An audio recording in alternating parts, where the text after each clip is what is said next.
این گوشی سامسونگ A55. اینجا رو ببین، درست دیدی چند تا لاین سیم کشی شده. حالا داستانش چیه؟ این گوشی دستکاری بوده و با مشکل صوت به ما مراجعه کرده.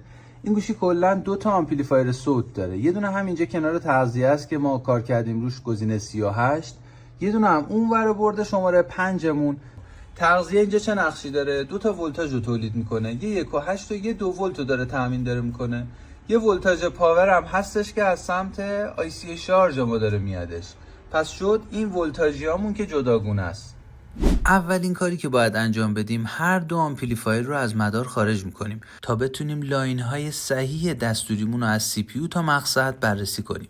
از وضعیت ظاهری این شیلد میشه فهمید که این دستگاه ضربه خوردگی داره و 4 تا تست پوینت های مهم دستوری صوتی زیر همین شیلده.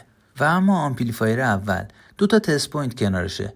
تست پوینت بالایی که مسئولیت خیلی مهمی داره، پایه فعالساز اسپیکر و دریافت کننده صدای بالایی گوشیه.